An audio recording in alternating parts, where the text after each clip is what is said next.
everyone, and welcome back to Cooking with Suzanne.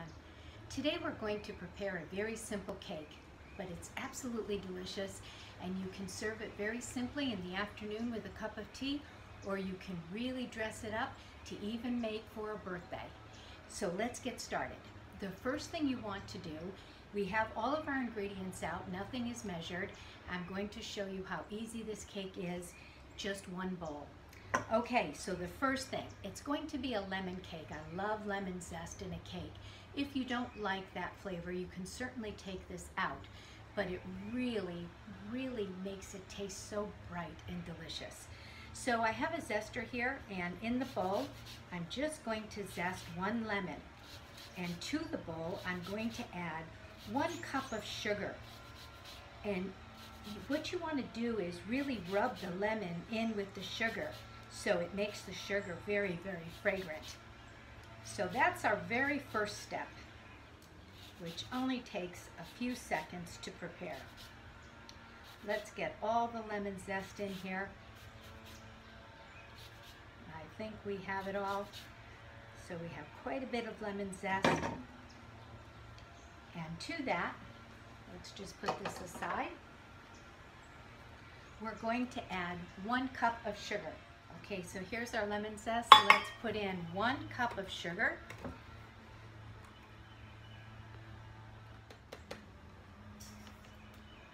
And then you can just take a little spatula and really press the lemon zest into the sugar.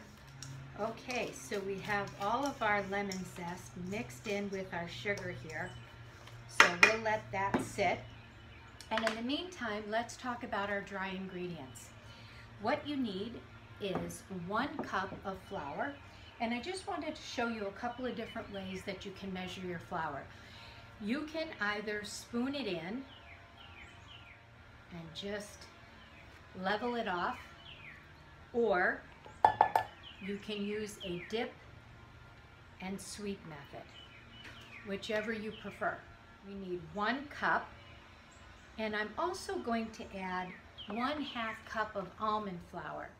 However, if you don't have any almond flour, just go ahead and add another 1/2 cup of all-purpose flour, unbleached. So here is the almond flour, which you can purchase today in supermarkets everywhere. And almond flour is nothing other than ground almonds.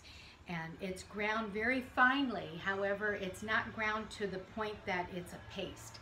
So in the bowl, you will add your 1/2 cup of almond flour, or an additional 1/2 cup of regular flour. And to that, we want to add 2 teaspoons of baking powder. Add your 2 teaspoons of baking powder and a pinch of salt. And if you do want an exact measurement, I would say about 1/4 of a teaspoon of kosher salt is plenty. Okay? And then once again, just give this a stir. Get it well blended. And we'll put that aside. So here we have 1 cup of all-purpose flour, 1/2 cup of almond flour, 2 teaspoons of baking powder, and a pinch of salt. Okay, put that aside. Now you can bake this in 2 different types of pans. If you want to really make a beautiful celebration cake, say a birthday cake, you can use a 9-inch round cake pan. I would line the bottom with parchment and spray it, or butter and flour it. And then we can talk about how we can actually assemble the cake this way. But today, I'm going to do it in a loaf pan. So just spray your pan. And I use a piece of parchment paper. It makes it so much easier to take it out. But you don't have to. You can butter and flour it if you prefer. And just make sure your sides are ready. You know, make sure your sides are sprayed also. Okay, so we have our 1 cup of sugar, our 1 lemon zested. We're going to add 1/2 cup of yogurt. Here I have used Greek yogurt. You can use regular yogurt as well, but just a plain yogurt is what you're looking for. So let's add 1/2 cup of Greek yogurt. Listen to these birds. They're very happy today. It's a beautiful day. Okay, so 1/2 cup of yogurt and 3 large eggs, which are room temperature, and a little bit of vanilla. Not a lot. Vanilla is quite expensive these days, so I like to cut back a little bit on it. We're just going to use about 1/4 teaspoon of vanilla. Okay. And then I do have 1/2 cup of canola oil, anything that's flavorless. You're not really looking for a flavor here. An extra virgin olive oil would definitely be too strong for a cake like this. You really want the lemon to come through. So just take a whisk, and you want to whisk your sugar, your eggs, your yogurt, and your vanilla together, and whisk this really well. And once it's well mixed, we're going to add our flour. So nice, well mixed. Okay, I'm going to put a wet cloth down, so hopefully my bowl doesn't move on me while I whisk in my flour. You can do it all at once. Just make sure you get it all in.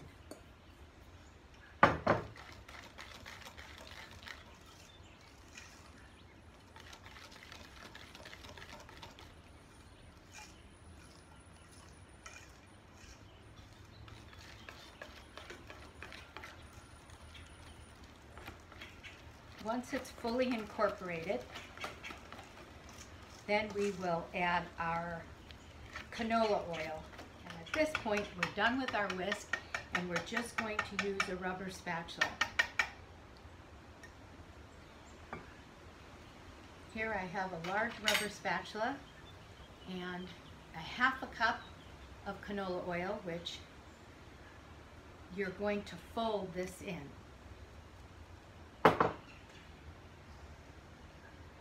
What's really nice about this cake too is that it holds beautifully. So you're just folding this in until it's nice and incorporated, and actually your batter will look nice and shiny. The cake will hold up for at least 4 days, wrapped at room temperature. You don't need to refrigerate this cake.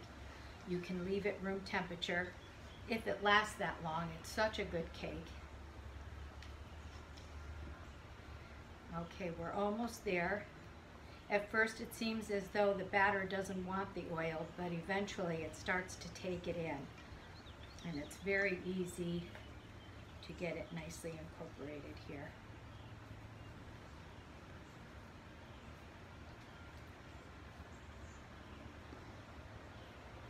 Okay. I'd like to come around so I can show you the batter.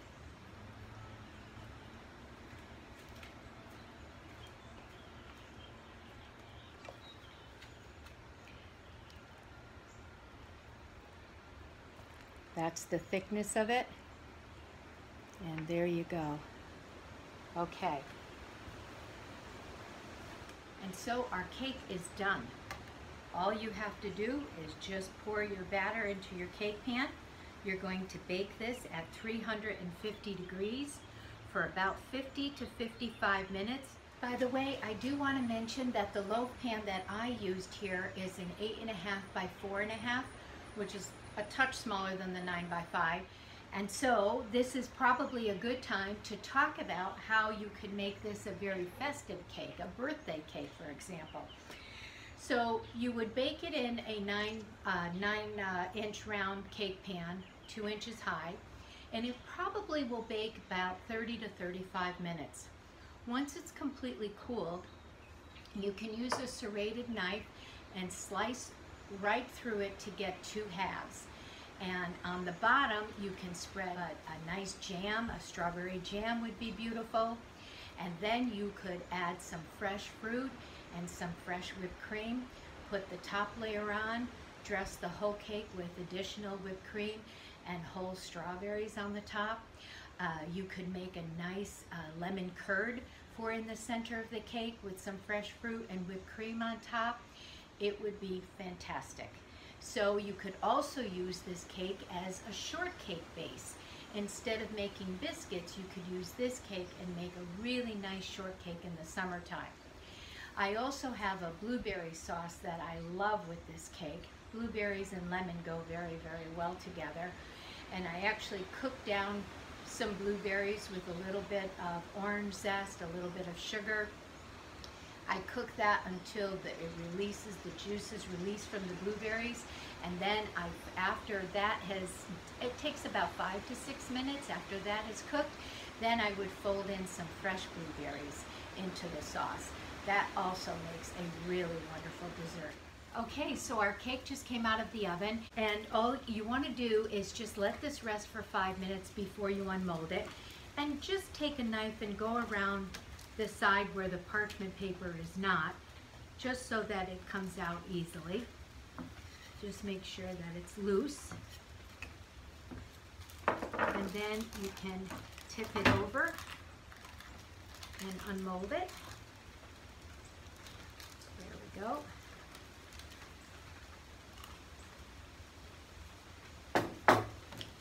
Take off the parchment. And then just turn it over and let that cool to room temperature before you go ahead and slice it. I do have some nice blueberry sauce here that I prepared and some whipped cream. This cake would be delicious served with a little whipped cream and some fresh fruit, whether it be strawberries or raspberries. When peach season is here, sliced peaches would be wonderful.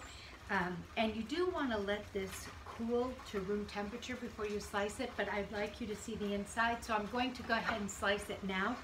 You want to use a serrated knife to slice it. Take it off here so we can slice it. Let's remove this. And then we can go ahead. I love the end, so I'm going to save the end for me. And let's cut a nice piece here.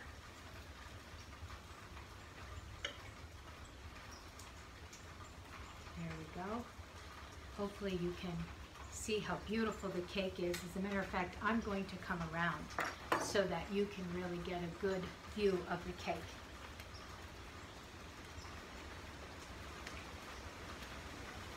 Okay, there you can see how beautiful and tender and moist it is inside. By the way, you could also glaze the top of the cake if you wanted to with, if you had some lemon marmalade, you could warm it up and strain it and just brush the top after it's completely cooled.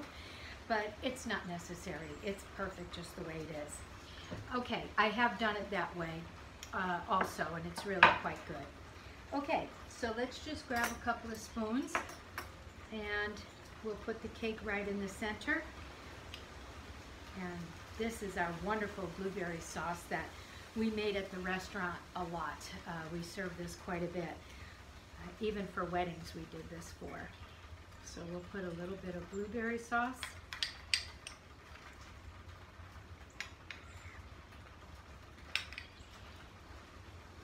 Right there. And a little bit of whipped cream.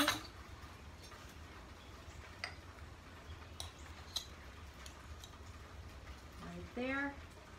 And our cake is ready. So here is a more composed look, but just this cake with a cup of tea in the afternoon is perfect.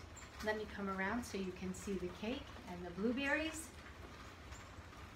This sauce is this blueberry sauce is one of my favorites. It is really good. The cooked blueberries with the fresh blueberries is just wonderful. Well, I hope you like this. Trust me, this is a cake that you will make over and over again. And it's probably one of the easiest cakes that you can make, and it's foolproof. It will always come out delicious. So thanks very much. Hope to see you again soon. Have a great day.